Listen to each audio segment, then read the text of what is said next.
Hello everybody and welcome to tonight's edition of the OUC Rumble. We have the teams Kappa Pride Deakin on the left with Noddys Bears on the right. I am joined here with my co-host. Replays, say hi to the fans. Hawaii's gone tonight. Who's ready for an exciting Div 3 matchup between these two really exciting teams? And speaking of an exciting matchup, as we head over into the first load of bands, what do we see here to start off with your replays? Well, obviously, you know, the Vane band come out here from the blue side. Vane is an extremely popular pick in the ADC role at the moment. Extremely strong. And, you know, it's odd to see blue side banner. I'd expect more of a red side band because I think she's definitely first pick worthy and can win you a game. Completely correct right there. And over at the second band, we seem to have a Vega. Although I'm very curious to see that over on the left we see two bands, but we have yet to see a single band happening on the right hand side. I wonder what is going on there. I'm very curious as to what Bears are trying to do at the moment. It is quite odd seeing that. The Vigar band coming out from the blue side though is definitely a target band against the mid laner. Thank you, because there's a lot of Vigar in his solo queue actually. So it is an interesting band there from the blue side, especially because he's not too strong in the current meta we have. I think we might need to restart this lobby as we see no bans happening on the side of Bears. It could be a little bit curious. Maybe, you know, ADJ might have possibly had a disconnection issue or a client issue. We will be back momentarily, folks, with this fix up.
Here I am again, floating through the silence in my cold skin.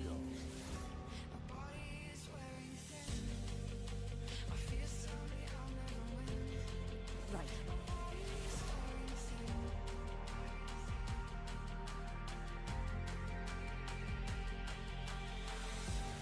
And there's darkness here.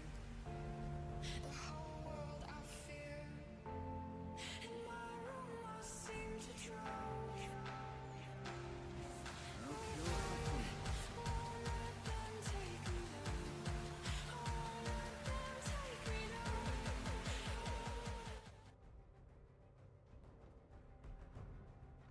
down. Take a good look. Hello everybody and welcome back to the same edition of Kappa Pride versus Nobody's Bears. We have managed to fix this little situation up. At the moment, the Bears have been penalized. They are not allowed 3 bans within this first champion selection phase. So to catch you all up, we seem to have, for the first set of picks, Ezreal over for the side of Kappa, with Warwick as the jungler and Alistair as the support. Ezreal possibly being the ADC, so we're going to see an interesting combination happening down here in the bot lane. Over on the side of Bears, we have Leona and Tristana picked. As well, we have a Nautilus, who might be the top laner for Bears. I'm not 100% sure just yet. We also have a Kayn selection on the side of Bears for the jungler. This is going to be an interesting matchup of Kane versus Warwick right now. And for the final pick on the side of Kappa, we have Swain. At the moment, Swain has just recently had his teaser reveal, or his teaser debut for his new remodel that is coming out. So this might be one of the very last few, few couple of weeks we might see Swain, active in his current role. Replays. What are your thoughts on this current, selection of champions we have right now, the team makeup and such? Well, it's a really strong draft from Blue Side. I really like the draft. Warwick at the moment is super duper strong. Malphite as well has got really good CC and is quite an easy tank to play. And Ezreal as well has got great scaling with the Kleptomancy rune. I do like the utility of Twisted Fate in the mid lane there from the red side. He's got a lot of roaming potential in that mid game fight, and there's a lot of CC on the side of Nautilus there. So I think red side have got more of a team that's ready to scale into late game with the Tristana who's going to pop off late. Getting off a lot of explosive charges and resets. Well, the owners be able as a large CC engage as well, so that is kill pressure into the Ezreal Alistar bot lane, which is a very smart draft as well. From the blue side, there's a lot of target bans coming out as well, with the Renekton being banned out, which is basically all that ADJW has been playing in his solo queue recently. So I think I'll be forced into a bit of an unfamiliar play with Nautilus because I'm just looking at his solo queue now. There doesn't seem to be any Nautilus play in it at the moment. So it's a quite interesting band, interesting team conks, and it'd be great to see how they act in the game actually. I completely love your analysis, and it looks like it will be a very just from that analysis, it looks like it's going to be a very interesting situation happening. Like, we have on the side of the Bears on the right, we have an interesting. A sort of a mixture of combinations. Like, the only thing I find a little bit interesting is the Twisted Fate pick on the side of Bears. Just the Twisted Fate can't really offer a great deal to a team fight if when the situation arises. But I'm hoping to see that he might be able to show us what it means to be a true Twisted Fate. Just in this scenario, really. Over into the side of Kappa, we've got a very, very powerful team composition happening here. We've got a Swain, an Alistair, a Malphite, followed off with a Warwick. The Ezreal, he's a very strong backliner, especially with his ability to poke in the in the early phase, as well as the when both teams go to trade off against one another. I feel as though that right now Kappa have the early game advantage, and if it comes to a team situation, they could prove to be a very tanky composition that'll put Bears on their feet. They might need to make some pick plays. Depends on how both teams act out at this point.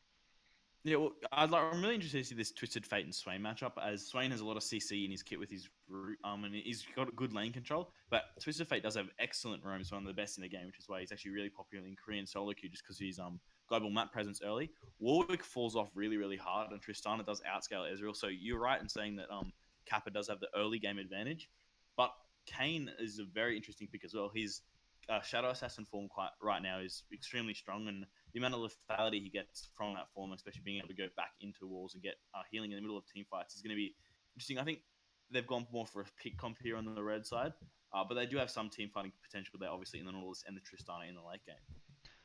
Absolutely, and as we come into the last 4 to 5 seconds of the spectators' delay, we'll be back very shortly as we head into Game 1 of Kappa Pride versus Noddys Bears. We'll be right back very shortly, folks.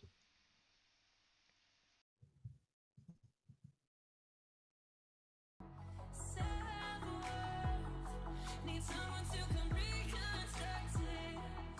You know it, you got it back. And I got it back. We got it back. Now we're back to that feeling we never had. Just pretend. Catalyze the catatonic mind.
seconds until minions spawn.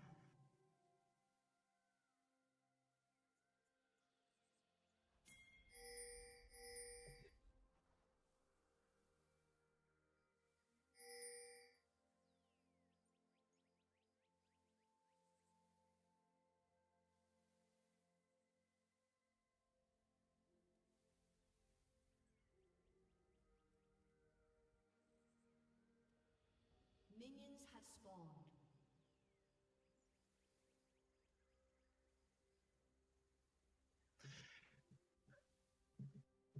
Well, as you know, it's a very standard startup for the two teams, just looking to get good leashes for the jungles, and then Kane obviously getting the Raptors up with the extra AoE.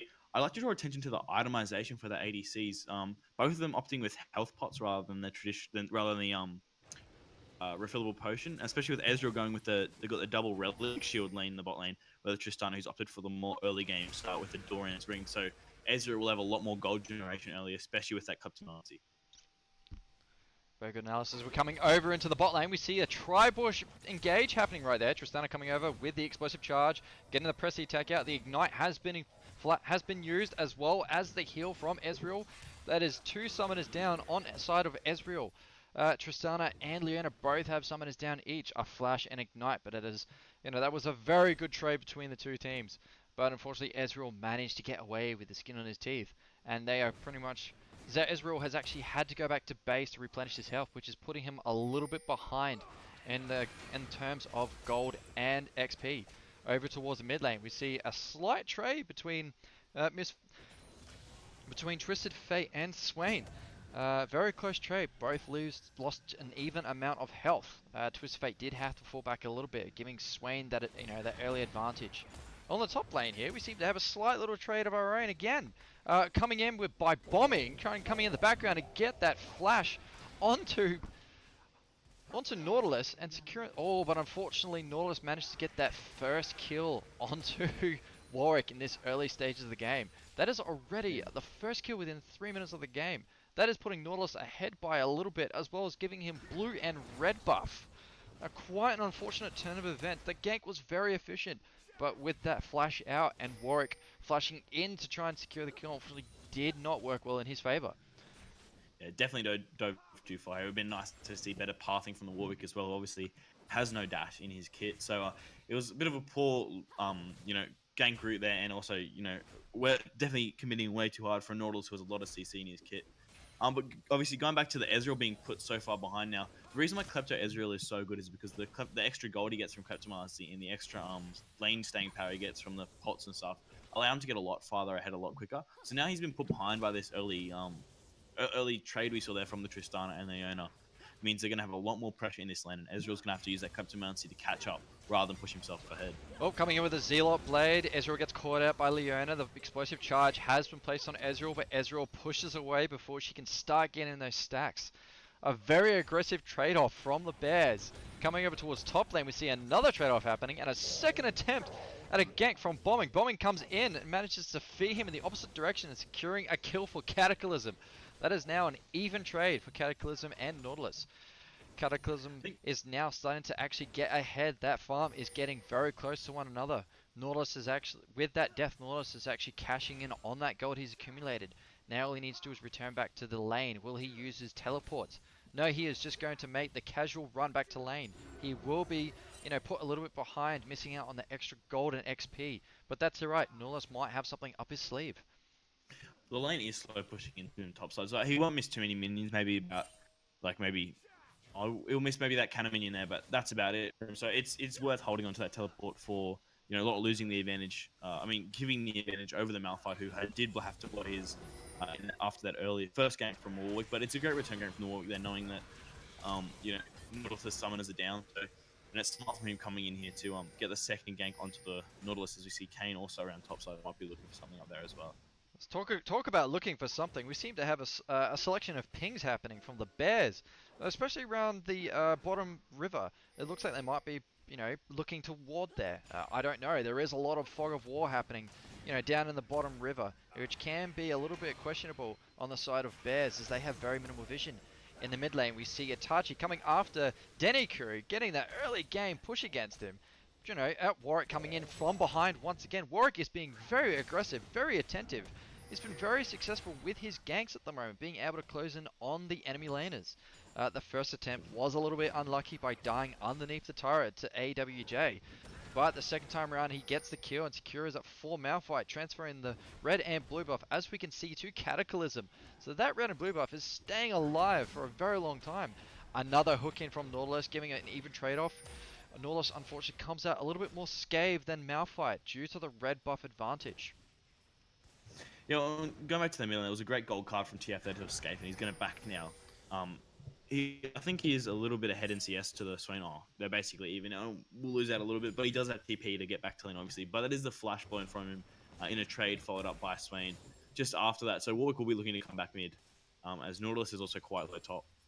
And talking about getting ahead, we see Malphite pass that priority line, keeping the minions underneath that turret and denying Nautilus the ability to collect the farm, but the XP will still be present. In the bot lane, we have a slight reset. Tristana allowing the minions to go past that priority line, giving Ezreal the chance to come back out, but as well try and put them out of position. We see an ultimate happening from Twisted Fate coming over towards the top lane, courting Malphite out on the sidelines. That is another ulti on the side of Nautilus. Malphite managed to use Unstoppable Force and just jump over the wall, get away underneath his turret. We see Swain coming in from behind again with a teleport as well, but is unfortunately all for naught as Nautilus and Twisted Fate managed to get out just in the nick of time. Well, and there you can see the ganking power of Twisted Fate's ultimate there. The massive roam there, he literally just walked just past the edge of that first terrain just there on the red side. On the red side jungle, I mean, and just ultimate all the way to the top, just help secure that trade, and Malphite only just escaping alive. Coming in for another trade, we seem to have another team fight, or another trade-off happening between Swain and Twisted Fate. Twisted Fate having to take the rebate.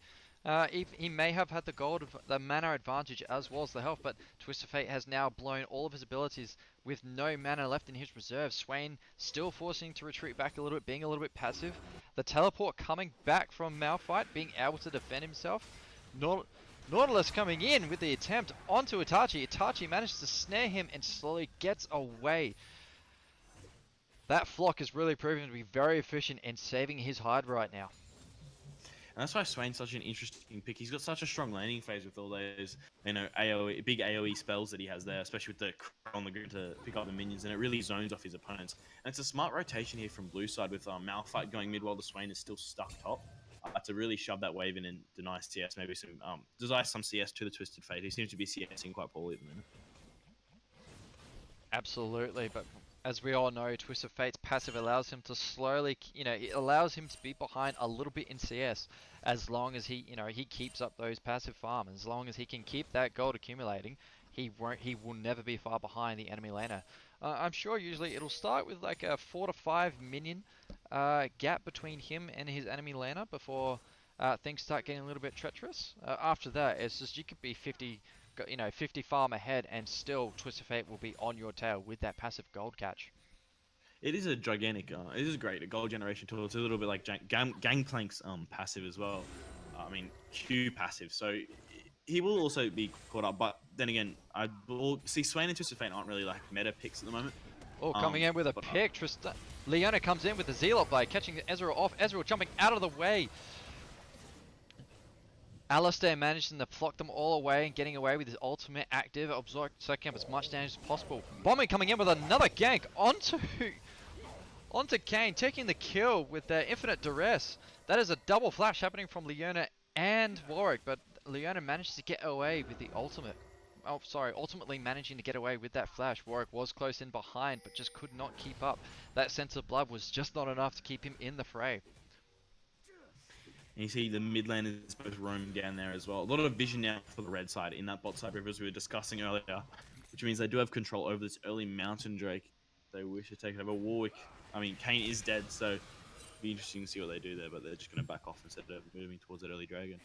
And over at the 10-minute mark, as we see, there was a small little icon happening above Tristana. That icon represents Gathering Storm's passive. Gathering Storm allows whoever holds it to gain that extra, permanent passive attack damage or ability power, depending on how your champion, sits stat-wise.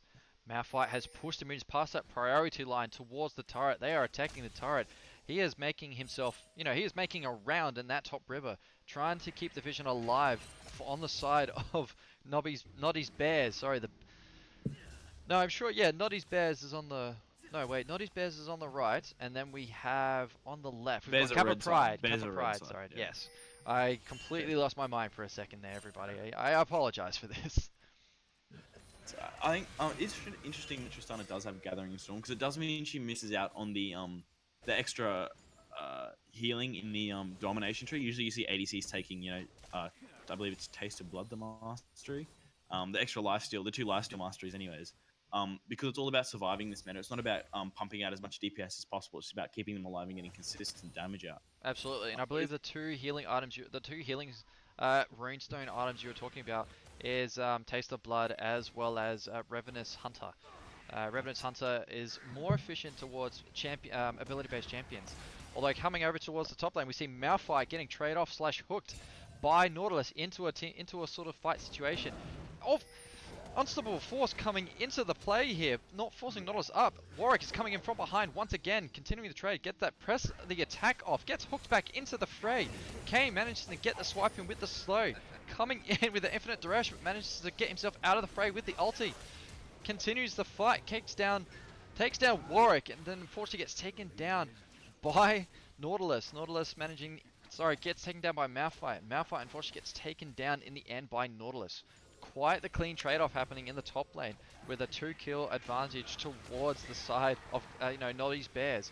In the mid lane we see Swain versus Twisted Fate. Swain having the advantage with that Revenous Flock coming in against Twisted Fate. Twisted Fate has taken too much damage and needs to return back to base. I think you will agree with me on this, Replays, that he has admitted defeat and will return to base to minimize the gap between him and Swain at this point.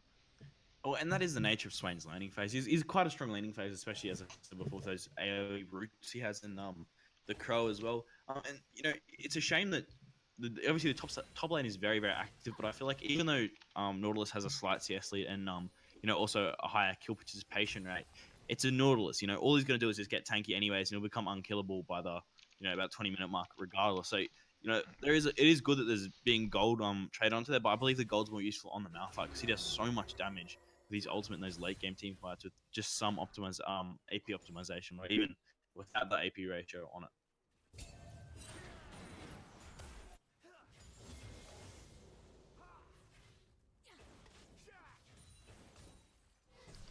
I apologize, I had a slight little microphone malfunction, but coming back into the game, we see over in the bot lane an even trade-off between the two. The minion farms are both clean. Zealot Blade coming in from Leona, followed up by a stun on top of, continuing that trade. Unfortunately, Tristana was not in the fray or within close vicinity to be able to continue that trade. Yeah, she was headbutted away by the Alistar there to keep her stunned in the. Coming in with the continuous trade by Tristana. Tristana tries to get Ezreal, but gets knocked back into the fray by Alistar under the turret and securing 2 kills. That is quite a steal from Alistar right there. He made the plays and he rewarded himself by accidentally taking both kills within that scenario. That is the nature of a playmaking Alistar support, extremely tanky, and the Ezreal as well, being able to stay so safe with the what's his E called? With his E ability. Ezreal and Tristana are actually 2 of the safest AD carries you could definitely play because they both have the escapes with their jumps away. The arcane shift from Ezreal, obviously, and the rocket jump from the Tristana. Coming in towards the bottom river, right outside the Dragon Pit, we see an unfortunate kill, towards the side of Kappa Pride. And as we go to a quick small pause break, Tristana has unfortunately left the game. Nightwing having a small little connection issue. We will be right back just after the small little delay, folks. We apologize for the small technical issue, but unfortunately we can't really do anything about it on our end. The internet is sort of limited for some. Coming back into this, actually Tristana has now returned to the game. We will be coming back from the slight pause momentarily. And hopefully we don't have another situation like Pawn we did have on Tuesday night where he disconnected from his Division 1 game between Flinders University and Monsters Incorporated, where it did actually lead to a disconnection on a 4v5 for about 10 minutes. So hopefully this doesn't happen anymore and we can continue playing the game. The pause I is gonna be really hope so finishing as soon. well. As if I was a viewer, I too would not want to be sitting here just watching a blank screen for about 10 minutes while there is no action happening between either side whatsoever. It'd be as good as, watching a I don't even know what really to say, but either way, it does not matter. Coming back into the game, Twisted Fate has managed to claim a lot of farm as he tries to get away. Hides around the corner. Swain is able to predict that ability. Zealot Blade coming in from Leona. Twisted Fate continuing the action. Swain flashes over the wall. Leona is continuing the trade. Unstoppable Force happening by Malphite. Knocks up Nautilus and Twisted Fate and securing the kill on Twisted Fate. We see continuous trade again. Warwick coming into the fray against Nautilus. That is a two-man bash down. Nautilus gets taken out by bombing. Malphite and Swain continue to trade into Leona, but unfortunately Leona managed to get away under the turret. That Leona is starting to get quite a bit tanky. Oh, Swain coming in with a sneaky little snare to increase the gap between the two to stay alive. Itachi is low on mana, but he is trying to keep himself alive within this phase at the moment. An interesting mountain back actually picked up by the blue side there, so that's going to be a big advantage coming into the Baron fights, and obviously a lot more tower taking potential late game as Warwick here is holding the blue buff for his mid laner Swain who's coming down. That is a very generous resets Warwick. the buff. That is a very generous Warwick, even though it is an unfortunate reset. Giving the blue buff to Swain it's a very huge advantage towards your team. Like, especially since Swain is very heavily mana reliant at this stage. His body kit, his Ravenous Flock just relies so much on mana that, the longer that Ravenous Flock is alive, the more mana it will just chew up. And it is always nice to have a very healthy Swain, in any situation whatsoever. Yeah, of course. It's especially the way that Swain's kit works at the moment. For obviously, it's going to be reworked extremely soon. It should be in the next 2 patches or so. But his kit is extremely mana reliant, and it is good to have that blue buff on mid laner in any mid laner really, or most mid laners are extremely mana reliant. Yes, any mid laner that requires mana use. We know there are a few champions that can be played in the mid lane. Vladimir for one, a manaless champion that can just survive for as long as he wishes. There's also a Riven and a Yasuo as well. Riven traditionally not played mid lane, but can be a good pick as a troll build. Yeah, you always see the ones in bronze that claim their plat 4 and their team's trash. Those Rivens. Yeah, yes, it is always an entertaining sight to behold, that is for sure. Over in the bot lane, we seem to have a completed support quest happening for both Ezreal and Alistair, and since Alistair is tanking on his own, and Ezreal's ability to be able to sustain himself within, the lane phase and getting out of a sticky situation, that shield is only going to make him more healthier at this point. Yeah, and definitely the support quest coming through is the extreme advantage in the team fight phases. Leona is still looking to complete. Alistair coming in with a knock-up to continue the trade. Goes with a wombo combo. Manages to get the stun out on Leona. Leona pops that ulti to try and keep Ezreal out of the fray. Bombing is coming in to give them a help. Infinite Duress over into Tristana, but Tristana buster shots him backwards and out of the fray. Being able to save their hide. Nautilus comes in with the teleport to try and bring the fight back to them. Manages to keep them in the fray. Takes down Ezreal for the first kill. We see a teleport happening from Malphite. Malphite comes in. Swain from the river. Swain is making some plays. Nautilus is out of position and gets taken down for a 4-man mention on the side of Kappa Pride. Kappa Pride are really showing how aggressive they can really be at this point. Oh, I think we see a continuous trade. Oh, Warwick manages to get the steal. The unstoppable force by Malphite, and unfortunately does go to naught as it was already taken.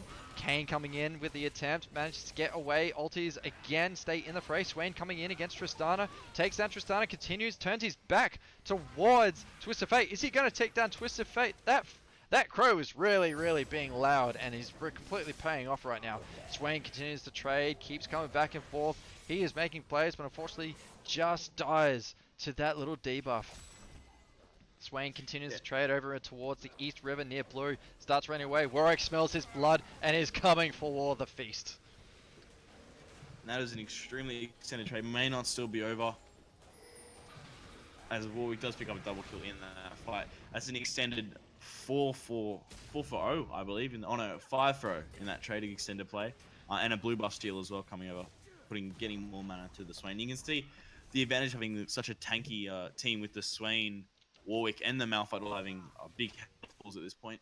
You can see the Warwick passive coming in big in that team fight. He got taken quite low at one point, but I believe 33. When Warwick is underneath 33%, he gains an extra. I think it's 4 times lifesteal, which is absolutely ridiculous, and which is one of the reasons why he's actually quite strong at the moment. Yes, and being able to capitalize on that four-man takedown with the Swain taking over, the Bears blue, that's just putting him even further ahead and putting the Bears in even more of a rough situation as we look over towards the minimap. We see a couple of pings happening over there near the near the Gromp over in the East Jungle. It's curious as to see what might be happening. There is quite a lot of ward coverage over there as well. We see 2 wards in the actual jungle itself, with a third one over towards the actual, tier 2 turret bush to see, if Warwick might get him from behind.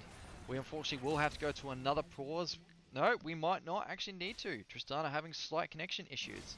As we come into 20 minutes, that is another Gathering Storms pop with an even further, stat boost on the side of Tristana as well as Swain, as we have just seen. Swain continues to trade. Alistair coming in with the wombo combo knock-up.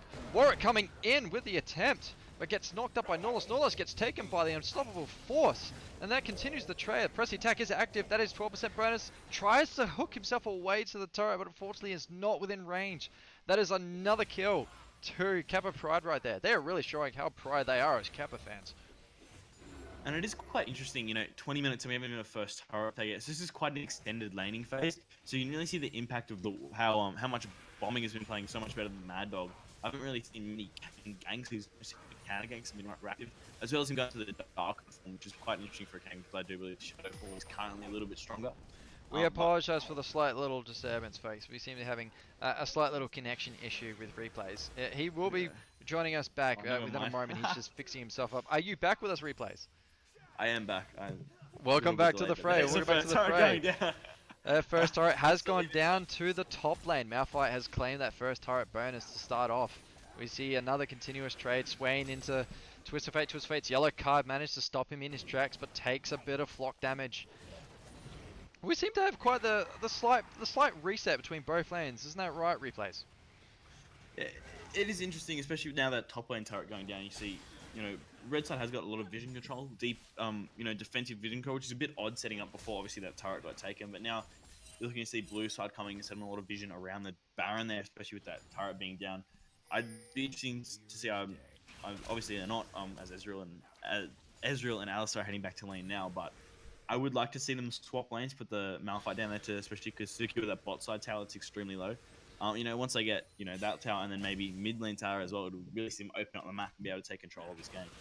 Talking about opening up the map, over towards the minimap, we see quite a lot of red ward coverage happening, especially towards the north and east jungle. And when I say north and east jungle, I mean on the side of red. The jungles are actually named by the direction that they're in. We have the red jungle over in the top where the red buff is. That is the north. South down below in the red. Coming into a team fight, we see Warwick coming in with the infinite Duresh. Alistair with a wombo combo and takes down an easy kill for a 4-man mentioned towards the side of Kappa Pride. And that is easily an uncontestable dragon buff right there happening. And that will be their second mount on the Drake they're going to pick up now. Which means they'll have massive control now. Double Mountain Drake means an extra bonus 8% damage to the Baron buff. The flash out from Twist of Fate, followed by an unstoppable force by Malphite, secures another even kill, where Swain takes the kill lead. We seem to have a small little trade-off happening mid here. Do we think they're going to take the turret replays? They should be able to, especially how late we are in the game now. The home guard bonus is officially gone, and as I see, they pick up the turret there. Yes, that demolish being, starting to accumulate, start to tick down. We see a team fight happening again. The slight defense, unfortunately, Leona gets taken out by Malphite. But Noddys managed to get away very healthily, actually. They looked like Noddys was completely, he was completely ignored within that small fight. It's just, Kappa Pride knew exactly who they were going for, and they got what they wanted. They got a kill and a turret to give them an even further gold advantage. At the top of the actual screen, we see a 10,000 gold lead on the side of Kappa Pride, plus a 3 turret lead and 2 mountain dragons. And that's just purely in the kills there. 18-4 currently the kill store, obviously now 3 turrets to 0. Especially the turret location should see Kappa Pride take a lot of control over this Baron that's about to spawn as Swain looks to take down that bot lane turret as well. And you know, you can really see him starting to take over. It is a 10k guy that they've slowly accumulated throughout this lane phase. They do have the stronger lane, so it's a really smart decision for them to try and extend this lane phase as much as possible. And you know, they'll have quite a large advantage over the map now. And I don't think there's much that you know, that the Bears will be able to do until much later in this game. Absolutely, very good analysis indeed. Another analysis I've also picked up, Kappa Pride have very minimal warding happening at the moment. We seem to see only a few, one of them being a Farsight ward in that same tier 2 bush up there. Otherwise, we see a bit of control ward happening over and towards the bot lane in the tri bush and the river bush. But other than that, there seems to be a lot of absence on the side of Kappa Pride, whereas we see from the side of the Bears that there is quite a lot of wards happening everywhere. Just almost the entire map is lit up. Well, the Bears do have a lot of wards, but it's mostly defensive vision, so it's not really useful in spotting out, you know, where Warwick's going or, you know, where they might be rotating through the map as a little bit of trade comes through from Alistar. But, so, you know, defensive vision it's there, they have wards there, but it's not really that effective. Yes. And what's, talk about effective, we also seen Alistair try and come with the one-back up, but he gets away. We see a continuous trade happening against Leona. Leona is caught out on the rebound. And unfortunately gets taken down for a full 5-man mention on that single kill. That is just a collective, you know, group gold advantage towards the side of Kappa Pride. They are really showing how prideful they are right now as, you know, as individual players. Just they are coming together very well right now. That is. Well, you can see the advantage of having this massive gold is they now look towards taking this Baron with the control that they're knowing that the red side has absolutely no vision of. TF ulti though, and no, they'll pick up the Baron. Absolutely, and that is a completely uncontested Baron. That infinite Duresh followed up by an unstoppable force. Yeah, I'm pretty sure it is unstoppable force. Swain gets knocked out by Nautilus's ulti, but unfortunately that was only just for show. That was to prevent them from continuing to take any more kills. That is a Baron buff advantage towards Kappa Pride. Kappa Pride are now making plays. One more combo is successfully unlocked on Tristana. Tristana flashes away. Unfortunately leaves Leona in the center of the fight, and they take her down. They are not letting any champion slip by them. Kappa Pride are really being on the aggressive right now as they take down the first inhibitor turret. They are going to continue that all the way to the inhibitor. They are really cool folks right now. They should really sat back and try to take that objective. Obviously, they did pick up the kills anyways and were able to take it, but there's a very kill-focused gameplay from Kappa Pride, but the gold lead now is roughly about 16,000 gold, so it's going to be quite hard for the red side to come back from this, and it's all about just using this Baron buff now to try and take as much of the enemy's base as possible. Unstoppable force happening again by Malphite, taking down Tristana for a complete one-by combo. Kane tries coming in with the Shadow Walk, but does not do any damage to anyone whatsoever, and that is another turret towards Kappa Pride. Kappa Pride increasing their gold lead. Swain trying to take down Nautilus, continues the trade, but has to pull backwards and let his minion continue that push as he is low on health. He is low on mana. It's going to be interesting. A teleport coming in from Malphite. Malphite starts closing the gap on Nautilus. Continues the advance, but unfortunately must retreat as he is too far in. But he managed to keep him back far enough for Swain to be able to claim that turret with the minion Baron buff advantage. And you can see for red side how the difference in the junglers were. Kane was very inactive in that whole entire, like, he really extended 19-minute laning phase. But the Warwick is really active, and you can see now Warwick now, you know, 10 kills to Kane's 1, 5 assists to Kane's 1. He's 4 levels up now. Obviously with the changes I had to experience in the jungle, there's literally no catch-up experience. Swain so getting caught out on the side, taking down Leona for a double mention. Ezreal and Malphite. Malphite is really aggressive, and it is paying off well for him. Coming in with another unstoppable force on the Twisted Fate. Twisted Fate is knocked up and left in a sticky situation, and unfortunately gets taken down. Infinite Duress happening by Warwick. Warwick jumps out of the way again. Alistair trying to keep things going. Managed to take down the second inhibitor turret, and that is another inhibitor to the side of Kappa Pride. Swain, as we can see up a little bit further, taking on the Nexus turret. That is number 1 turret going down. They are continuing the trade. They are continuing the push. This might be game number 1 to Kappa Pride as they take down the second turret with the Baron buff still active, and that is game 1 over to Kappa Pride. And you see how Kappa Pride really pushed their advantage throughout the game. They extended that lane phase extremely long. The Ezreal and Alistar lane in particular doing really, really well into the Tristana. And, you know, basically, you know, they took the Swain into the Twisted Fate as well. A really smart pickup for them as he's got such a strong laning phase. And you can see the difference in the junglers here. Bombing had was so much more active in that early game. Really, put his lanes ahead compared to Kane, who really just sat back and farmed most of the game. And you can see in the damage stats, if we look at the after game stats now, I believe Warwick did what Unfortunately, I exited a little bit too soon. I apologize for this, but everybody. Kane's done. Yeah, quickly just going through the late game stats, you see, Warwick is so active in this early game. He's done about 4 times the amount of damage to Kane with 12,000 damage to Kane's only 3,000. And the scoring him 11, 2, and 5 to Kane's 1, 7, and 1. You can see the main difference in this game was the junglers, especially since this was such a laning dependence game with them not really getting out of lane phase too much later. And you can see the difference of how much the jungler does impact this game. Absolutely, and uh, we will be right back, folks, as we head into game number 2 against Kappa Pride and Nobby's Bears. See you in about 5 minutes or so. Have a good one.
What's this? Check it out.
world came tumbling down, tumbling down? What would you do if your world came tumbling down, down, down on the ground? What would you do if your world came tumbling down, tumbling down? What would you do if your world came tumbling down, down, down on the ground?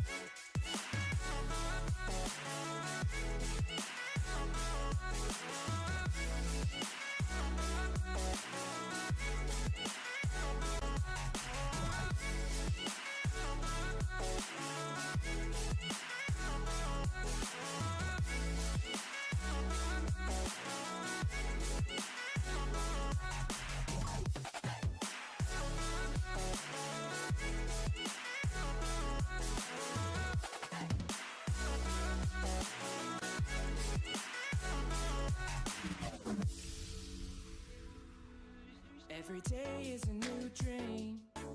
You got everything to lose.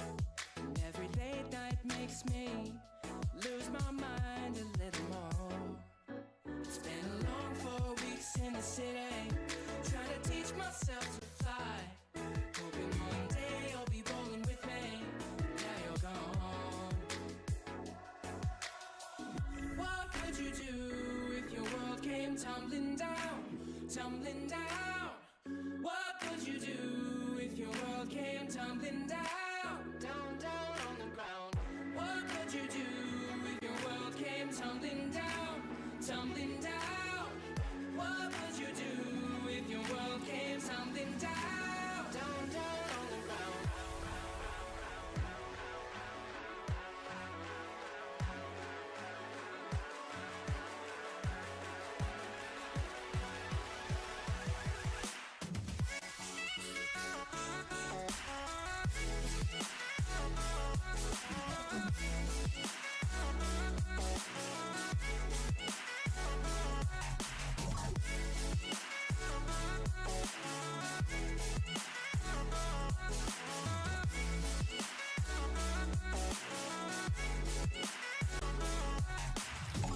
What would you do if your world came tumbling down, tumbling down? What would you do if your world came tumbling down, down, down on the ground?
Hey everyone, what's going on? Welcome back to Game 2 between the Bears and Kappa Pride. I'm Replays. I'm joined by my play-by-play caster, Lux, and we're just waiting to jump into pick and ban phase here for Game 2. Game 1 did go in the favor of Kappa Pride, an extended landing phase into a gold lead, and as we jump into pick and bans now. Yes, game number 1 did go to Kappa Pride, and Kappa Pride proved to be a very, very aggressive team. Warwick, or should I say Bombing, was very attentive towards all 3 lanes. He was everywhere at once almost. So he was really making efficient use of that scent of blood. And coming over to to game number 2, we have the first ban happening from AWJ. And I believe the Bears actually don't have a punishment, so they're actually not allowed the first 3 bans of the draft phase, which may have hurt them a little bit in the last game, which not being able to get any target bans off, that Kappa Pride did get 2 off the Viger and the Renekton. As you see, or another one. It banned out again here from the red side now, Kappa Pride. Yes, ban number 1 coming out with the Vega. Vega is definitely a powerful contender, especially when he gets a little bit fed or when he starts stacking his passive. Vega is one of the only champions in League of Legends to date at the moment that doesn't really need, he could stack ability power passively while still in the lane. He can, as soon as he starts gathering up those stacks, he just starts becoming more troublesome. And he is just beginning to show everybody what black and blue means and how much pain he can really deliver to them. Yeah, everyone's looking for those 1000 AP one shot. Well, I too would personally love to have that, 1000 or 2000 AP one shot. It just makes my life a little bit more comfortable. And it just gets more interesting when you just essentially snowball an enemy using only one ability most of the time. And talking about coming into... Yes. Did you see the Ezreal ban coming out here from red side? Where Ezreal was first picked by Kappa Pride in the previous game. So obviously he's a very strong ADC carry right now, and they don't want to give that over to the Bears too early in this lane phase, obviously. I mean, picking draft phase. Yes, and seeing as Kappa Pride actually picked them last game, it's interesting to see why they banned him this game around. Do they plan on playing something that Ezreal would, potentially counter? We won't know. And as we're looking over to the third ban, we see a Renekton happening here. And Renekton's a very powerful contender, especially within this current meta. His ability to, prop that pressy attack very early is always been very reliable for him. The first pick... and also... Yes. Braum coming in, obviously. Braum's an extremely strong support, counters a lot of, big picks in the meta at the moment. And the Warwick lock-in again for bombing, I really like that pick. He did really well on that last game. Hopefully, yes, it does mean this Cho'Gath will be a top pick for Cataclysm.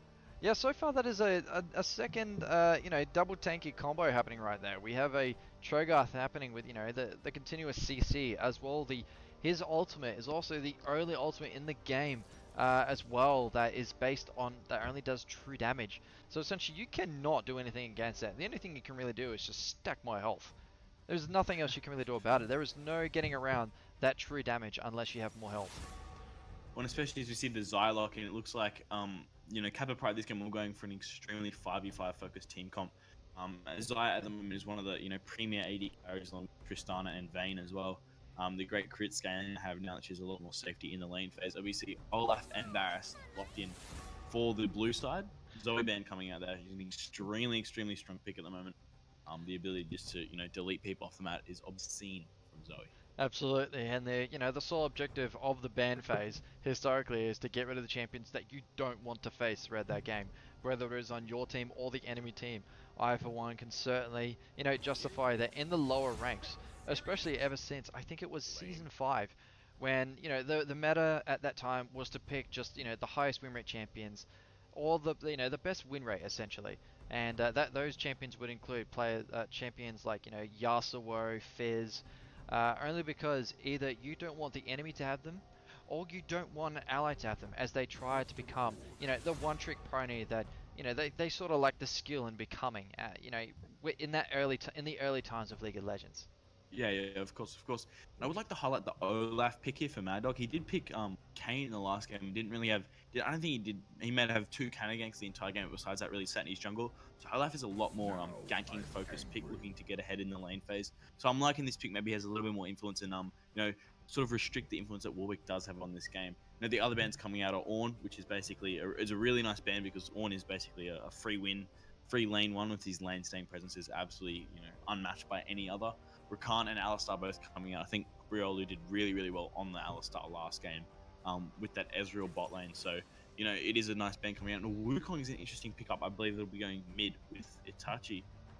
I haven't really seen too much Wukong, but, it is a lot prevalent in that silver gold sort of elo as Darius the Hover here for Nightwing in locked in, which is a really dominant lane looking to get ahead early into the Cho'Gath. I feel as though Wukong mid lane can actually be quite effective, especially since he has the ability to go invisible for a brief moment and close the gap between his enemy laner. Especially with that Duskblade, if he accumulates Duskblade really early in the matchup, he's going to be very painful to verse again, to come up against. Especially since he does a lot of damage on his own with his current kit, and with the Duskblade introduced, and a couple of other a couple of other newly introduced items, he's just going to be even more of a wrecking ball. Yeah, and we do see the Twisted Fate looking, so it'll be a Twisted Fate into a matchup there. For Daniku and Itachi. I do think this means that Red side have selected basically a full. Their two high damage carries will both be attack damage, which means they will be able to stack a lot of armor, which is interesting. They didn't go for a Shen pick, which is left unbanned, which is banned out last game as well. Who does enjoy stacking armor, or even the Malphite as well would have been a great lock in. Because it does mean this week on Enzai will have a lot less impact in the team fight in the mid to late game phase. Absolutely, and with that Braum locked in on the side of the Nobby Bears, that could be quite interesting to be able to block a lot of basic attacks and skill-based shots. For instance, Zaya's feathers from both her Q, her passive as well as her ultimate to top it off, and Leona's Zealot Blade to continue the defense. Warwick also has the ability to infinite duress them with Cho'Gath's ability to silence them with his loud roar, but that just doesn't really, those are just some selected abilities that Braum would be able to defend against. But when it comes to the other, other abilities that they have up in their kit, it'll be interesting to see how they try to work around this Braum, especially in the early game phase. Yeah, well, Braum is extremely strong at the moment. You've seen him played quite often in competitive. It's almost been 100% ban, especially since Ornn is so good as well. His Unbreakable, completely disregarding Ornn's ultimate, most other abilities. I don't know what the interaction is with Cho'Gath's Feast, actually, if you can use it on Braum while Unbreakable is up, but I don't think you'll see Cho'Gath feasting Braum too often. But we do see Leona as the port pick for the Xayah Leona, which is a really high kill pressure and the ability to basically permanent lock them down with, obviously, Leona's CC engage and then followed up by Xayah's pullback on the feathers to get another root. And we will see, just before we'll get into a break after this game, after this landing phase, in about another 2 minutes or so when we jump into lane, just waiting for the spectator delay to finish up. I'll see you then.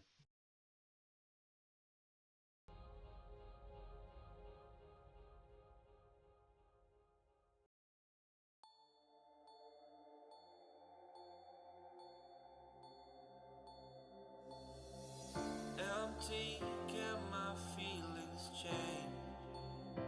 Somebody save me. Somebody save me. All together, caught in the cold night. Got no change to spare me to survive the night. Wish I could stay for a while. The time that you kept me alive, precious, I'll give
Growing up, parents got me a guitar. Said you could do anything, kid, you could go far. You could be the president, fireman, race cars. The sky's the limit, kids, so shoot for the stars. So I strum that guitar every day. Found the passion for music, never went away. Hello everyone and welcome back from that short little break as we head into Game 2, Kappa Pride versus Nobby Bears. Replayers, what do we have happening in this initial start off? Another quite defensive setup from both sides. So you see a little ward into the jungle there. So they have got vision on the Braum. You know, Warwick doing a little bit of a dab pingo emoji there, trying to bait them out. Hold up. It's very interesting to see like the emote used quite efficiently, especially with how much the dab has become a meme over the last year or so. I mean, it was a good meme while it lasted, but hopefully they ain't. We'll find out. Only time will tell at this point. Time will tell how long it will last for. Coming into the first startup, I apologize, replays. I'm looking at a double relic shield, bot lane happening here. What are your thoughts on that? Yeah, and similar to last game, you see the double relic shield for Kappa Pride here on the Zai and the Leona. Varus obviously opting again, played Tristana last game. Nightwing's obviously opting for the more laning phase focused item start. The gold efficiency there between the Zai and the Leona is a lot better for the early laning and trying to get Zai to scale up into that late game critting teamfight beast that she will become. Absolutely, coming in towards the startup. We seem to have a very passive startup between both junglers. Look over towards the minimap, folks. We see Warwick clearing his blue buff as well as his, I believe it might be the wolves. Oh, coming towards the mid lane, we have an even trade-off. Same with the top lane. Darius managed to get 5 stacks on the Cho'Gath, an even trade between the two, both, pulling back. Warwick is claiming his red, and Olaf has cleared both camps and is already making way for the top lane. Are we going to see a potential first kill here, folks? Cataclysm might go down if he's not careful. And we do see, obviously, Ornn moving up towards the top side here, looking for maybe something onto the extremely low. Olaf tries to take the trade, but unfortunately is now caught in a sticky situation. Oh, gets knocked up by Cho'Gath. Now is in an infinite world of problems. Olaf is being forced backwards with that pressy attack happening. That is a double flash happening. Cho'Gath and Warwick manage to get away with the skin on teeth as Darius tries to make the invasion. And it is good to see Mad Dog here making a little more active plays. He was extremely passive game. So the fact that he's gone for that early level 2 gank is positive signs to come for the blue side here. Absolutely, and seeing as Darius managed to hit level 3 while in that trade-off did actually put Kappa Pride in the advantage. Sorry, Nobby Bears in the advantage. I apologize, folks. And towards mid lane, we see a flash happening from Wukong, followed up by an ignite and a continuous trade. Unfortunately, Twisted Fate did end up winning that trade with Wukong accidentally taking a hit from the turret. That is a 1 kill advantage towards the side of Nobby's Bears, with Twisted Fate catching that slight gold advantage right now. It is quite interesting as well, seeing, it was a very mis-executed dive. They went way too deep, burning both especially early on when Twisted Fate did actually get the level advantage just before Wukong actually went into that trade. As we see something going on down here bot side now. Yeah, it's coming towards the bot lane. We see a gank happening from Bombings once again. Zaya managed to get a full-on feather combo, followed up with the snare to top it off. That was a very, very clever trade. Very cunning and very smart indeed. Coming towards top lane, we see Darius continuing to trade on with the pressy attack active, as well as 5 stacks happening. Will that end Cho'Gath? Yes, it did. That is a kill to ADJ. ADJ is proving to be very formidable as Dunk Master Darius right now. I think we might be seeing a couple more dunks happening here later today. A couple 3-pointers, maybe from across the field. We won't know, folks. All I can really say is we'll have to wait and see how this game unfolds and see if we get those 3-pointers coming out from Darius. You can definitely see the impact of the burn damage there from the Darius, of course. You only need to pick up that early trade on Cho'Gath. Coming in towards the bot, and we see Zaya continuing the trade, and Leona catching Braum out on the side with that Zealot blade, followed by the continuous stun. That is a stun train happening right there, but unfortunately Braum managed to get out of that alive as they were very close to their tier 1 turret. Yeah, he did prop the Unbreakable there to stop a lot of that damage coming through. Valuable tank support. In the current meta, moving to do something potentially around mid lane. I'll just go back to his jungle. Absolutely, and we see Warwick putting a ward down on the, the west blue jungle, keeping control over it. Darius has put a control ward to negate it. Wukong in the mid lane trying to take on Twisted Fate, but unfortunately gets caught out with those extra minions. Gets taken down by the flare of cars, but Warwick is continuing the action. Unfortunately, Warwick didn't actually manage to claim the kill as Twisted Fate managed to get away with the skin on his teeth. And Itachi is really playing this lane phase way too aggressively as a melee into the melee. No, obviously Twisted Fate does have the poke advantage and the shove advantage on this Wukong. Simply because he's just melee into a range, and there isn't really much he can do. He's taking a lot of poke damage in this laning phase. In this lane, and he's not being able to. He goes for those aggressive trades when he does have his abilities up. He's just too low to do anything. Twisted Fate, they're just constantly harassing him down, able to pick up another kill. Absolutely, and being a melee into a range, it is a very risky move going up against, a range, especially like Twisted Fate, since he can completely lock you down if you don't follow through 100%. If you have to pull back, that is just going to put you even further behind with free trade. Talk about free trade. We see an Olaf coming in with a continuous attacks. That is a flash into Zaya with the attempt to try and proc Gorm's passive, but unfortunately gets stunned by Leona to help Zaya get away underneath the turret.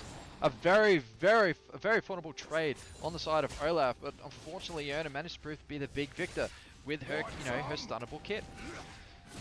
Yeah, there's so much to see in that bot lane with the Zaya route, and obviously the Leona Zenith Blade and her ultimate when she gets it eventually. But both summoners were blown for the Zaya, so she's really open. But this wave is in a great position for her, which is happy just to take a bit of fun underneath the turret. Hopefully get that wave.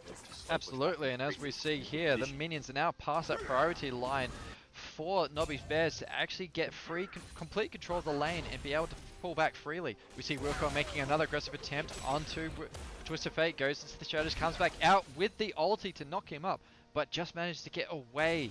He is now, staying underneath his own turret with the ability to still continue that farm trade.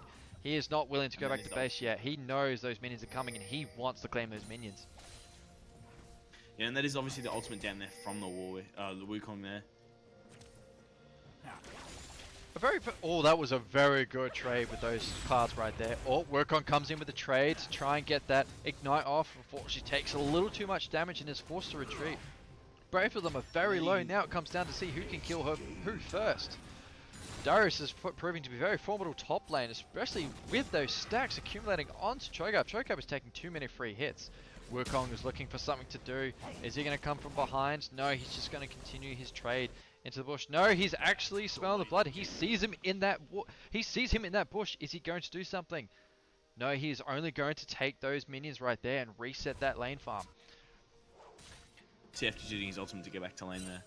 And you can see, especially in that last trade there, Wukong aggressively used his W to go in and try to get the ignite off on the TF, but you can see in that melee range matchup, as soon as TF knows he's safe behind his turret, he can just throw the card out. Wukong takes some shots, and from TF, who was probably about 15% health, for Wukong it was 70, they've evened out about the same HP and had to back off there.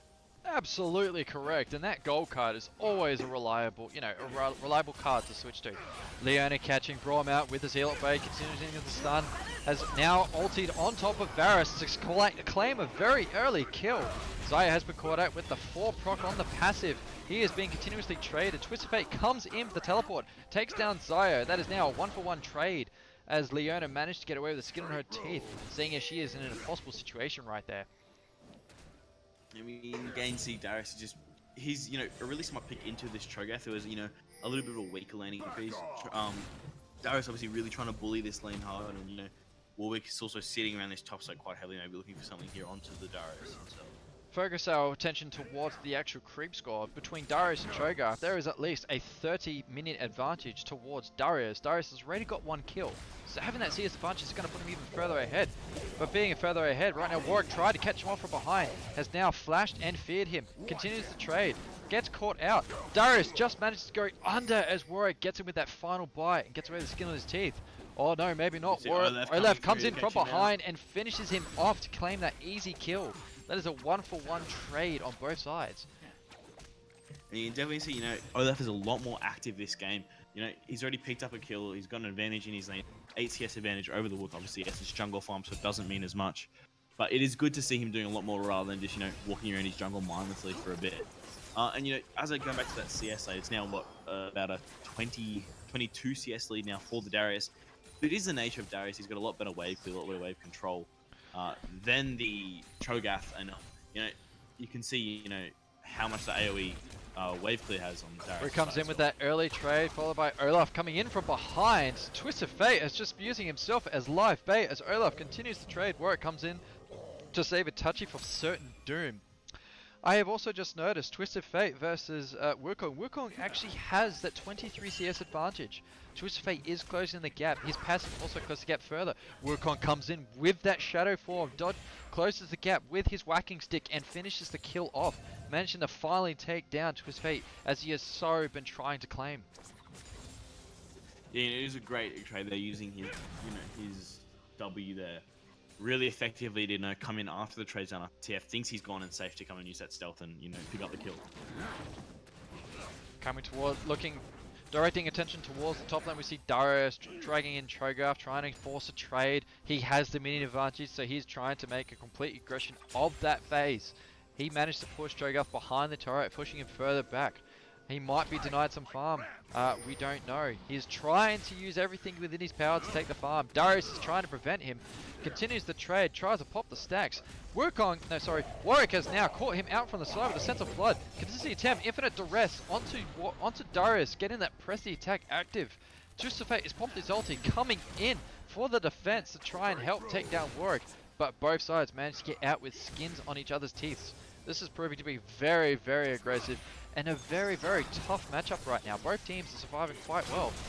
Although speaking of quite a powerful matchup, we see Leona coming over to Braum. Over towards the top lane, we see a 3-2 advantage. Wukong comes in with the ulti, takes on Twisted Fate. Twisted Fate is now left in the hands of Cho'Gath. Cho'Gath kills him with the ulti, and Darius continues to try and get that trade, but unfortunately goes down to Wukong. And you can see that top side trade there, you know, TF obviously will be gank. But he did overstay way too long, which led to them obviously 2 for 0, as Wukong eventually got that control in mid lane and was able to roam up.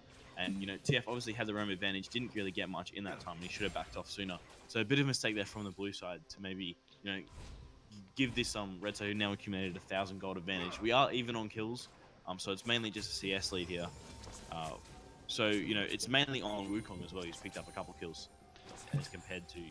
And speaking of a CS advantage, we seem to have a Xayah and Varus, you know, having an even trade out. Xayah has the slight gold advantage right now, but also, you know, spreading the love with her Leona, with that relic shield, you know, in the upper arsenal right there. Just, it is proving to be very good for both her and her support. She is not leaving her support out in any scenario whatsoever. She wants them both to get fed. You can see the advantage of the relic shield there with the combined lead in that bot lane, about 1,000 gold, which is basically the entire lead for the team. You know, both the Xayah and the Leona have quite healthy pockets, about 1,500 gold each currently on them at the moment. So it is, you know, see the advantage of the relic shield fast versus the Doran's blade. You know, it's a massive, massive gold lead there for the Xayah. And it is also proving to be very effective. Converting the scoreboard over towards the gold accumulation, you see, you know, a 500 gold advantage, as you have just mentioned. You know, between both laners. Over towards the top lane, we see a 5 stack on Darius. He is red, he is angry, he is ready to slam some dunks. Will he continue? Will he try and take them? No, he lets them reset. Steal. And TF has pulled an absolute trick out of his tat then. That's Dragon Steal there. You know, 4-man versus 3, and, you know, he's just snuck over the edge of the queue. I apologize, folks. That camera was directed towards the top lane as we saw some extra action happening towards the dragon as Twisted Fate managed to steal the Mountain Dragon as the first dragon on the side of Nobby Bears. Nobby Bears are making the comeback. They do not want this to end quietly. They don't want this to end peacefully. They want to create an uproar. They want to show them how gruesome they can really be. You see how Nobby's Bears, once again following on from last game, they have a lot of vision, a lot of wards down and a little control, which allowed them to really set up for that Baron, as, you know, the Kappa Pride had no vision on that dragon when they went to take it. Warwick comes in with the infinite duress to try and take on Olaf. Olaf gets put on the turret but flashes out and unfortunately takes that last turret bomb right to the face and gets taken down.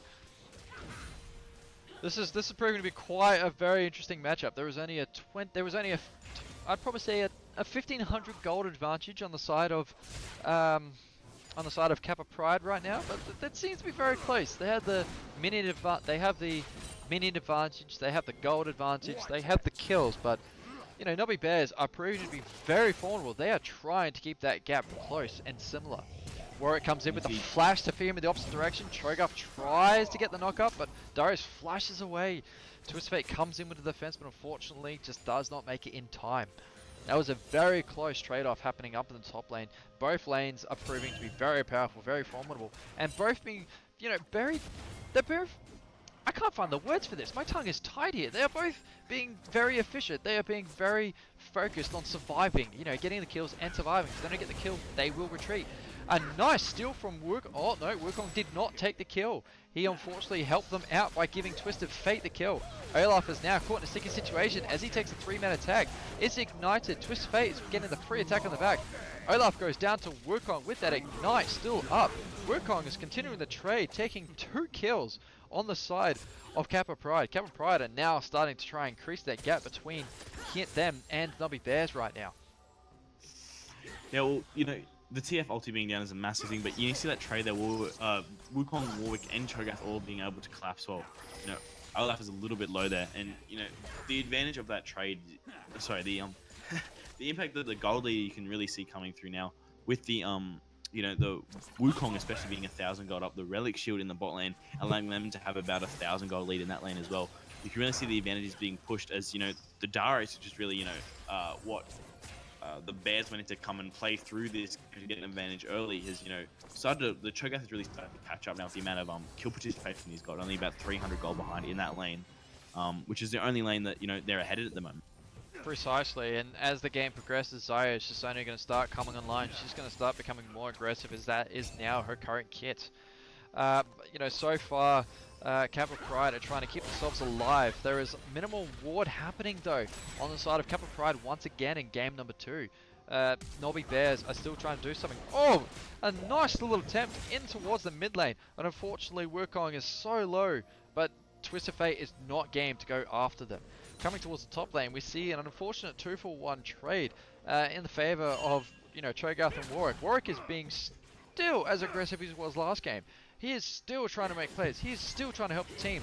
Zealot Blade happening from Leona, continuing the trade for the continuous stun train, but unfortunately does not keep it up.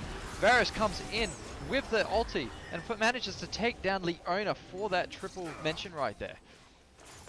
And you see now with Cho'Gath for that little trade we just had topside there, he's been able to get four stacks on his feast already, which is, you know, massive for him in this early game. And the more and more gold he gets is much better, as we see TF picking up a little kill on the Wukong, and it was quite low. Yes, unfortunately with those extra few desperate basic attacks towards Wukong, that final, you know, that final card being thrown in his face even hurt my marble stack just then, folks. And, you know, although we do have a 2,000 gold lead for red side, I believe, you know, Varus at the moment is a powerful than Xayah, with the Razor being a much better power spike, you know, compared to Xayah Essence Reaver. As we see, the first turret has been taken at 18 minutes. These two sides really do love their really extended lane phase, with Kappa Price being able to take the first turret in both those games. Interesting to see how neither of these teams actually prioritized Rift Herald as an objective they'd like to go for. Both times it's returned to the Rift, as it will do in about another minute or so. Absolutely, both teams are trying to keep those minions towards the midpoint of each lane. They don't want any form of aggression happening from either side. The top turret has been taken, the first turret is gone, followed by Darius with now another tier 1 turret happening. That is a 1-for-1 turret happening. Over towards the bot lane, Leona and Xayah trying to make plays against that tier 1 turret. Unfortunately, Braum comes back with the defense. The minions have reset into towards the midpoint, but now they are pushing to the priority line. They have gone past that priority line, which means Xayah and Leona now have complete control of the lane. There is a lot of wards happening towards the bottom river, especially around the Dragon Pit. We see wards happening in the south jungle near Olaf. We also see quite a lot of warding in the river, as well as the tri-bush behind the red tier 1 turret. They are trying to make sure that there is no surprise ganks happening towards the bot lane. Yeah, I would like especially to put attention towards the vision control around this Infernal Drake with Bandit Storm. Infernal Drake itself is a really great way to snowball your team, which is already a little bit ahead. And so it is interesting to see them finally putting some wards down, trying to get some vision control around this objective. Coming towards the coming towards the Dragon Pit, we see a Cloud Dragon coming alive here. As, you know, Nobby Bears have complete control over it at the moment. Darius has now dragged Cho'Gath into the fight. He has taken 2 minute free hits. That basketball is up. That Wukong has now taken down Varus, continuing onwards towards Twisted Fate. That is another kill towards Kappa Pride. Kappa Pride are continuing the trade-off again. Kappa Pride have now taken down 3 members of Nobby Bears, now continuing to take the push. They have now taken down the mid-tier 1 turret and have now trying to claim the uncontestable, you know, Air Dragon, Cloud Dragon at this point. Yeah, my apologies for calling it Inferno Drake. I looked at the picture in the top left corner of my screen and it looked like an Inferno Drake to me. That is absolutely fine. Like, as you can see, it is a bit red, but then we look on the screen and it is a little bit clearer of a, you know, bit of a white/bluish combo. Yeah, well, and going back to that big engage, so you really saw the amount of CC to lock him down. And we are seeing a quite similar trend to last game. You know, Kappa Price did actually pick up first blood turret in the previous game, and you really see him off that first objective. They really started to snowball around, and you know, it did take them a long time to get that first turret and really let them, you know, start moving around the map, get their rotations. They've been really clean on. You know, it'd be interesting to see them move it a bit quicker if we do go to a game 3. And maybe prioritize that Rift Herald a little bit more to, you know, get to that sort of this mid-game rotating phase a lot faster. We seem to be seeing a small little trade-off out of between the two here. We see a Leonov caught into the fray near the tier 1 turret, but is now being... it was an even trade, but now they have both backed off. You know, Twisted Fate and Braum are in the back line over towards their tier 1 turret. We see Leona and Xayah taking control of the lane. You know, they look to be pushing towards the, you know, priority line, take that tier 1 turret, as it is so low and it is quite the attractive feature right now. Two tier 1 turrets are down on the side of Nobby Bears. There is one in the top lane. That is now the entire tier 1 row of turrets down on the side of Nobby Bears. That is a slight 5,000 gold advantage on the side of, you know, Kappa Pride. Kappa Pride are continuing the assaults with the infinite duress on towards Braum, securing the kill underneath their own tier 2 turret. Things are starting to look a little bit grim for Nobby Bear, folks. Yeah, and you can see, you know, as I said before, the mid-game rotations from Kappa Price have been so clean, so fresh. I mean, so good that they've been able to, you know, really snowball this lead ahead that they've accumulated in the extended laning phase. Now, obviously, we did see Darius do pick up the turret in the top lane as well, so both of them pushed to tier 2. Which does allow them a little bit more control around the Baron, especially with the ease of access that blue side does have to the Baron. Absolutely, and if we're looking over towards the minimap, everybody's position, they look like they're just pretty much resetting the map. You know, Nobby Bears are trying to reset the minions towards the top side at the midpoint. We see the bottom lane still reset over at the mid. They might be looking to push. That second wave of minions is coming, but they're also being met by a very hungry Xayah. Xayah has got a very handsome, you know, farm accumulation happening right now. She also has a near 1,000 gold lead. That is at the moment 700. Only going to get worse as she starts, you know, accumulating more farm and possibly more kills at this stage. Yeah, of course, and you know, the two crit items, like she's about 50% crit now, is, you know, really good on this side, who is looking to get to 100% crit. So once she gets her next item, I think that's when she really starts to outscale this Varus, who's going to have less and less impact as this game goes on. You know, we see the Kappa Price is setting up a lot of vision around this Baron, trying to get a lot of vision control, which is important for red side since it's so much harder for them to actually get to the objective from their base. You know, and yeah, Nobby Bears are playing really defensively at the moment. You know, they're getting too behind. They're playing way too passive. And they're just really letting Kappa Price run over them a little bit too much. They sort of need to, you know, make some sort of play, get some action going as Kappa Price now moves towards this Baron. Yes, that is looking like an uncontested Baron at this point. Twisted Fate popping his ulti just to gain vision on their whereabouts and see whether they can try and make a calculated risk. You know, Kappa Pride have now managed to, you know, walk away from it. The minute they saw that Twisted Fate ulti and reveal their location, they had to retreat. Looking towards the minimap though, over in the west jungle, that is quite a lot of warning. That is almost not a single spot not taken down. Wukong making that separate trade-off, taking that 4-for-1 split. He's taking the tier 2 turret. Kappa Pride making advances on towards Nobby Bears, continuing taking on the trade.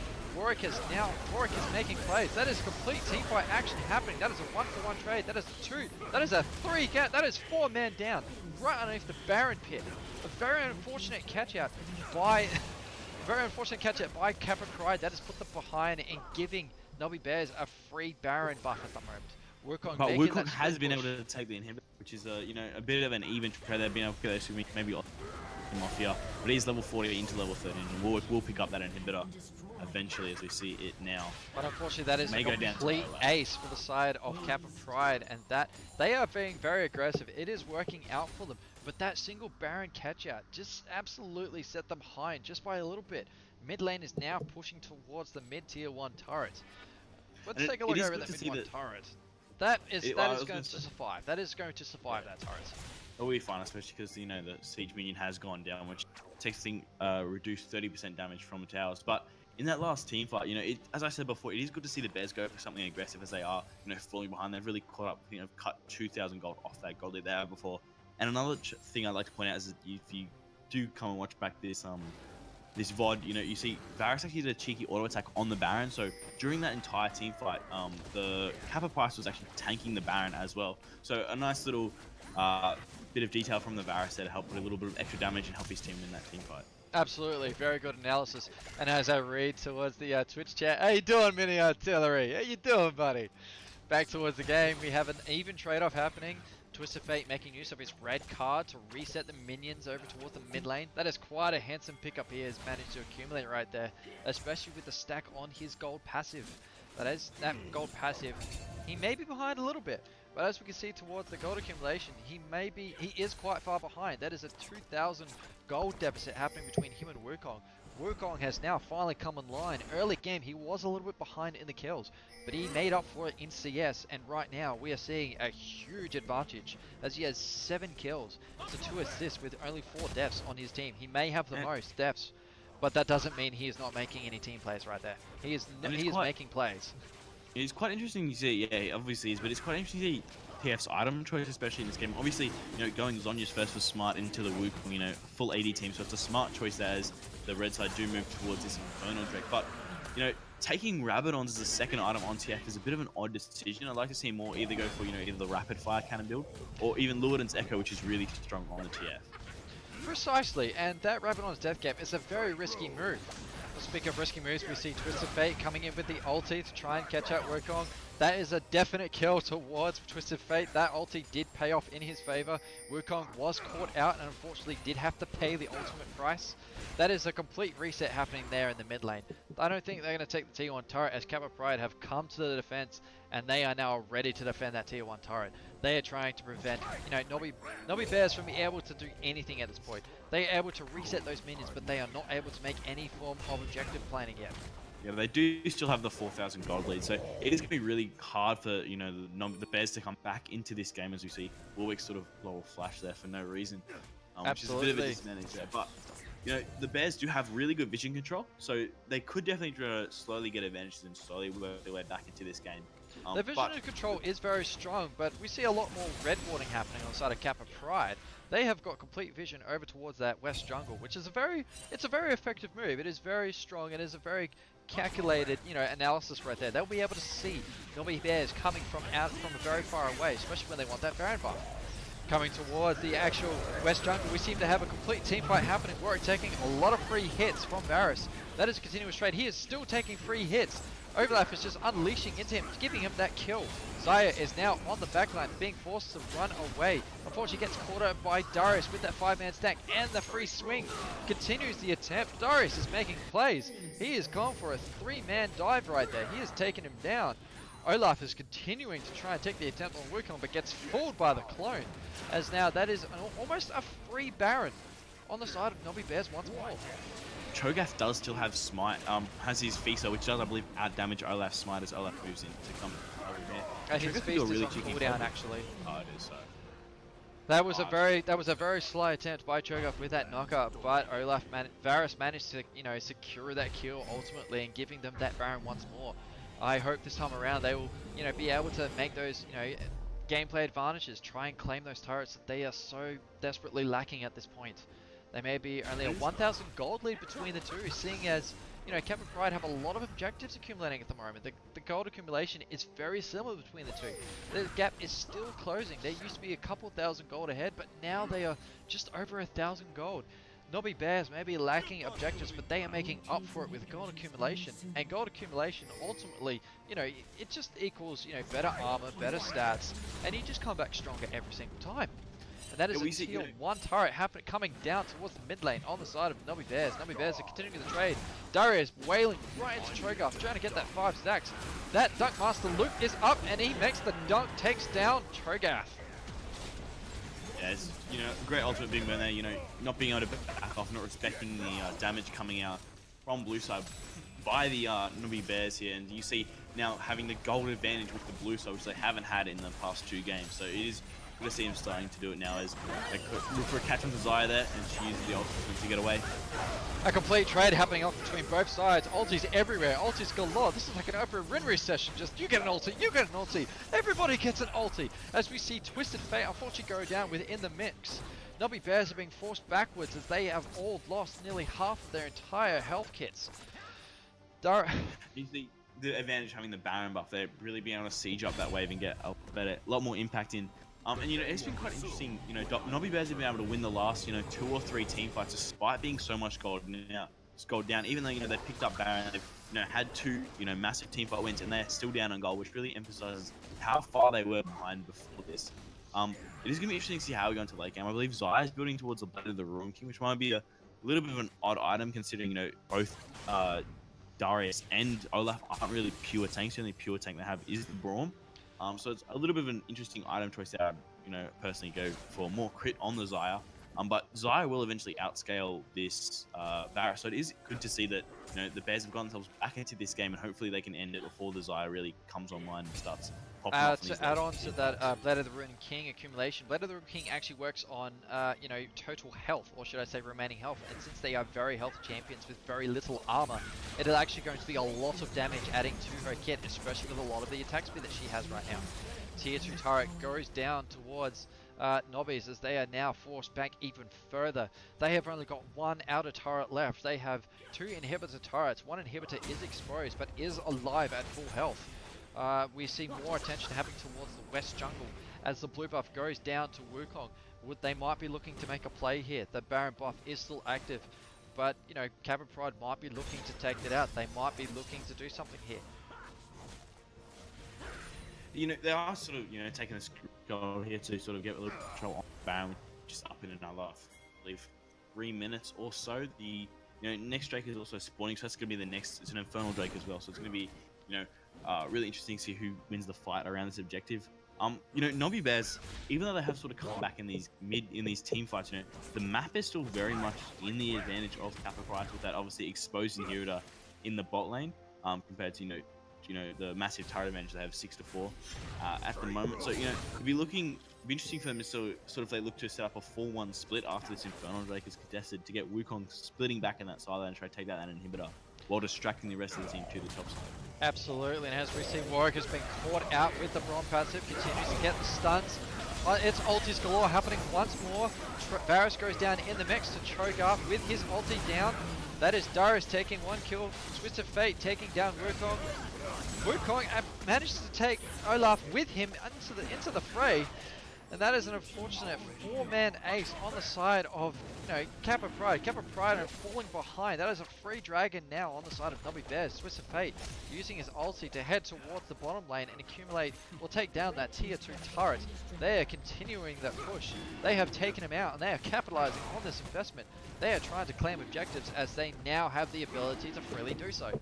They may have been denied early with the amount of defense that Kappa Pride are showing, but now with them down, that is just an easy objective accumulation right there. Top lane is pushing quite well past that midpoint, past the tier 1 turret. Mid lane is still reset, slowly pushing. It is an even base happening right there. Cho'Gath is trying to reset that bottom lane as it has been pushing quite hard. And as we go back to look at that last team fight, you know, the Braum and Breakball, you can really see how impactful that is. So much damage. He literally just walked up to the Desire, used the Breakball, said run in front of it, and, you know, all the auto attack damage coming through was completely blocked off by that ability. As well as Olaf being, you know, with his passive, you know, giving extra attack speed when he's low on health, he's able to life steal a lot. Sort of just stay at that. I think he was about, you know, about 200 health for about a good, you know, 20 seconds in that team fight and to get a lot of damage off. Eventually win the team fight for his team. So great work there from the Braum and the Olaf in that little skirmish we saw. Yes, I will agree. Definitely well done work by that Braum. Braum is making complete use of his passive and his ulti with those knockups, those stuns. He's just absolutely performing phenomenal. He is making complete use of his kit, and it is rewarding well for, Nobby Bears. And you can see why, the Bears did ban him out in the first game. He has such great control in these team fights, and being able to pick him up in this game, I think they picked him first or second was, Oh, I think I a just really saw good a pick up sneaky for them. little attempt from Darius to catch him out there with that Righteous Glory active pop, but Leona managed to get out of there with the flash. And that is an important cooldown, especially for Leona, who only has one way to go in these team fights, and that's forward. And she has no real escape with that flash down. So it's going to be interesting to see if the blue side can really take advantage of that summoner. I'm very interested in seeing if Kappa Pride will actually make the advantage here. They seem to be pushed onto the defensive. In the early game, they had the advantage. They were aggressive as anything. Now they are forced on the defense, as we see towards the Baron Pit, or over at the Baron Pit. They are clearing out the wards. They want control of that Baron Pit. They want control. They want everything. They don't want Kappa Pride to have any more advantage maybe a little right bit now. out of position on the backside. Did you see how Wukong is still split off in that mid lane? I think if Twisted Fate uses his ultimate, could really catch him out here, but he's looking to keep pushing as this 4-man unit is going to try to back them off the Baron now. Absolutely, and with Twisted Fate returning to the mix, Varus and Twisted Fate are going to meet Wukong at the tier 1 turret. Actually, the entire team is backing off to meet Wukong at the turret. Wukong is distracted by running away. I'm not sure what Kappa Pride might be doing. Twisted Fate is popping his ulti to gain vision on every single side. He is making his way back to the mid lane. A very interesting attempt right there. But Very he risky has Baron successfully call there, especially prevented because Kappa Pride from continuing the Baron, as they have had to back off once more. I assume that 4-1 split was only as a means to taunt the enemy team into running away from the Baron and giving them a free shot.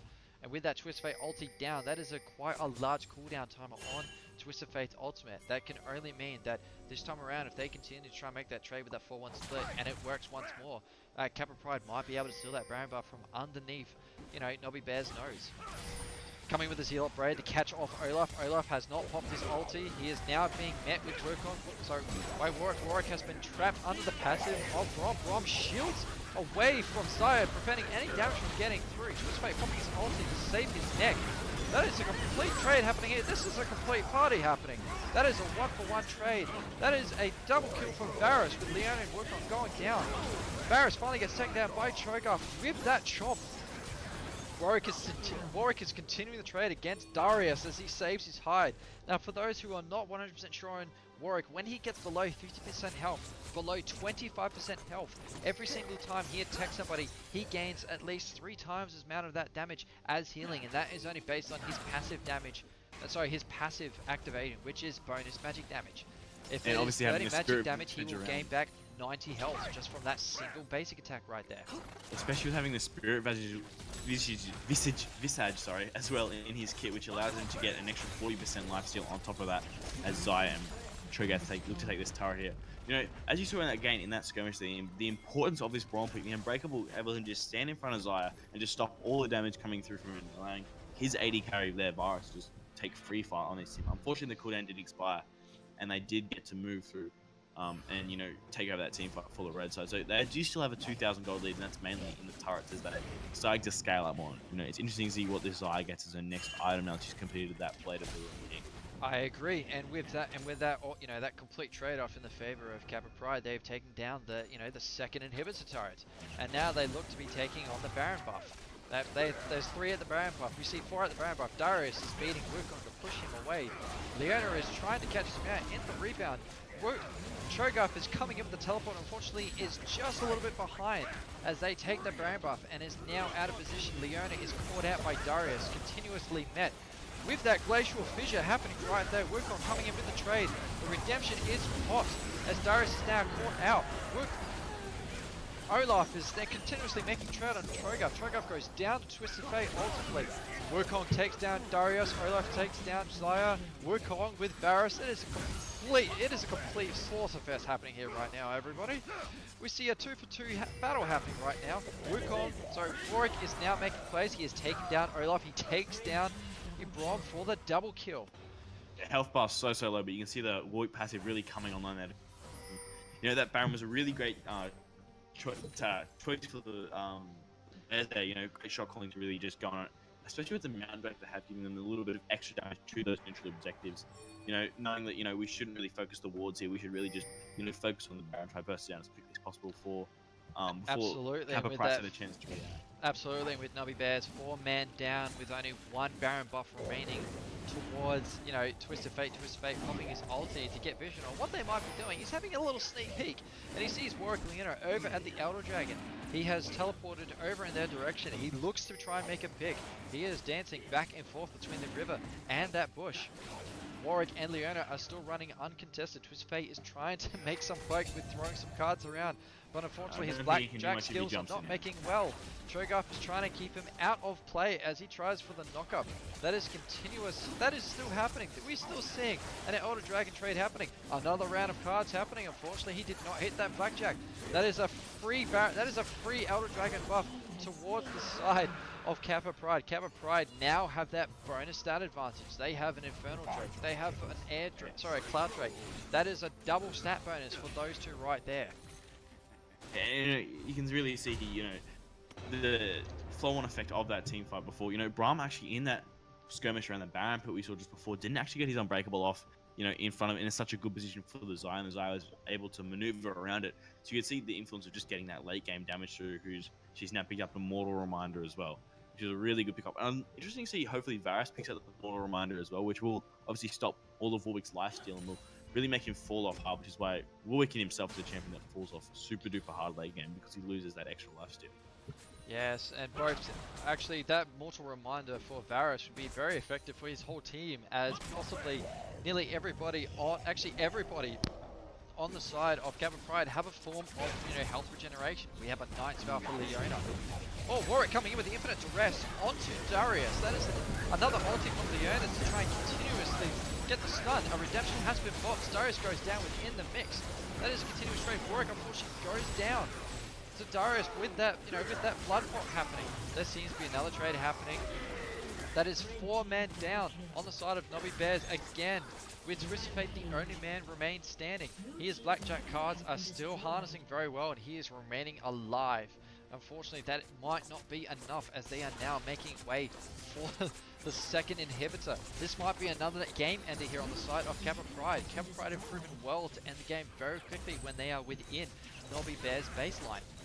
They are making for that tier, for the first Nexus turret. They are making play for the second Nexus turret. They are still making Their death times are still at 20 seconds, so they can definitely end the game if they really go. Cho'Gath falling quite low to they are about to take they have taken 2 turrets now, almost. No, there is still remaining. Cho'Gath Fortune goes down. That is too much damage on the side of Kappa Pride, as they've taken too many turret hits, while Twisted Fate just throws around some cards and manages to slice some heads off. And those minions topside, they might even be looking to take, as both TPs are burnt here from blue side, and they're looking to take this inhibitor turret on the top side. The massive damage there from Darius. Just burst the turret down. They could look up to pick up an inhibitor as well. Absolutely, and we see the Zealot Blade happening towards Twisted Fate, continuing with the Infinite Duress from Warwick. Warwick is now caught up with a 5-man stack. Darius just dunked his ulti onto Warwick's head. Warwick is still alive, making use of that passive. He is staying within the mix. Leona is running back and forth, trying to continuously get that stun. Unfortunately, Sterek's gaze has been popped. Darius is huge. Darius is continuing. Darius is desperate. He is aggressive as hell. He wants that kill Leona. He wants that Solari to go down, as he does manage to claim that double kill. He is now making play for that inhibitor. He is making use of that passive. He is trying to take it down. He has met with Xayah towards the back. That redemption has been popped. It is now healing Darius back up quite a bit. Wukong has met him and managed to claim the kill with that Duskblade popped. Varus tries to come to defense with Olaf and Braum coming in behind. They manage to take down Wukong, but at the cost of a Guardian Angel for Varus. Varus gets chomped and is now fish food for Cho'Gath. Cho'Gath continuing to trade against Braum. Olaf is trying to go up against Xayah. Xayah is kiting very well. Olaf is continuing to throw his axes, but unfortunately meets his fatal end with those deadly quills coming back in from behind. And that's what I call a backstabbing approach right there. Yeah, it's really unfortunate there for the blue side burning both their teleports to try and pick up that inhibitor and not being able to get it. But the death timers were a little bit too short there, and they did manage to come up. However, Wukong is down at the moment, which I don't know if I'll be able to end the game off that, especially how much mid lane has pushed back It is in highly their favour. unlikely. It would be highly unlikely for Kappa Pride to be able to end, seeing as the mini waves are still closely far apart. We see top lane pushing quite well. That inhibitor did not go down, but the mini wave is still heavily pushed. Mid lane, however, have two super minions pushing towards, the Nexus turret, but they are being met with Twisted Fate and Rom to reset the lane. Darius is making his way towards bot lane, where the minions are pushing quite heavily to past that tier 2, turret gravestone right there.